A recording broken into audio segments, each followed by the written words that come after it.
నమస్కారం. ఆర్థిక సమస్యలను అధిగమించి సంపదను ఆకర్షించే మార్గాన్ని మీరు వెతుకుతున్నారా? సింధూర గణపతి పూజ యొక్క పవిత్రతను తెలుసుకోండి.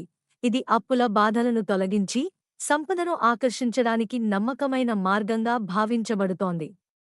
ఈ స్టెప్ బై స్టెప్ గైడ్ను చూసి పూజను ఎలా చేయాలో తెలుసుకోండి మరియు దాని దివ్య ఫలితాలను పొందండి. సింధూర గణపతి పూజకు హిందూ సంప్రదాయంలో ప్రత్యేక స్థానం ఉంది. సింధూర గణపతిని పూజించడం ద్వారా సాధారణంగా కింది ఫలితాలు పొందుతారని నమ్మకం: అప్పుల నుండి విముక్తి. సింధూర గణపతికి ప్రార్థన చేయడం వల్ల ఆర్థిక సమస్యలు తగ్గుతాయని, అప్పుల బాధలు తొలగిపోతాయని నమ్ముతారు. సంపద వృద్ధి.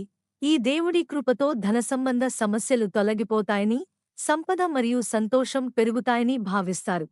విజయం మరియు అడ్డంకుల తొలగింపు. గణపతి ప్రధానంగా విఘ్నాలను తొలగించేవాడిగా ప్రసిద్ధి చెందాడు. ఆయనకు పూజ చేస్తే అన్ని కార్యాలు విజయవంతమవుతాయని నమ్మకం ఉంది. పూజ విధానం. ప్రత్యేక రంగు. సింధూరం, కుంకుమ రంగు గణపతికి చాలా ప్రీతిపాత్రమైనది.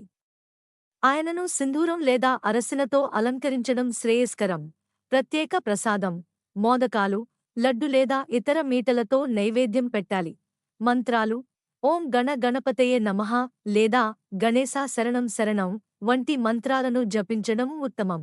పూజ సమయంలో గురువారం లేదా చతుర్థి తిథి రోజున గణపతిని పూజించడం మరింత శ్రేయస్కరం.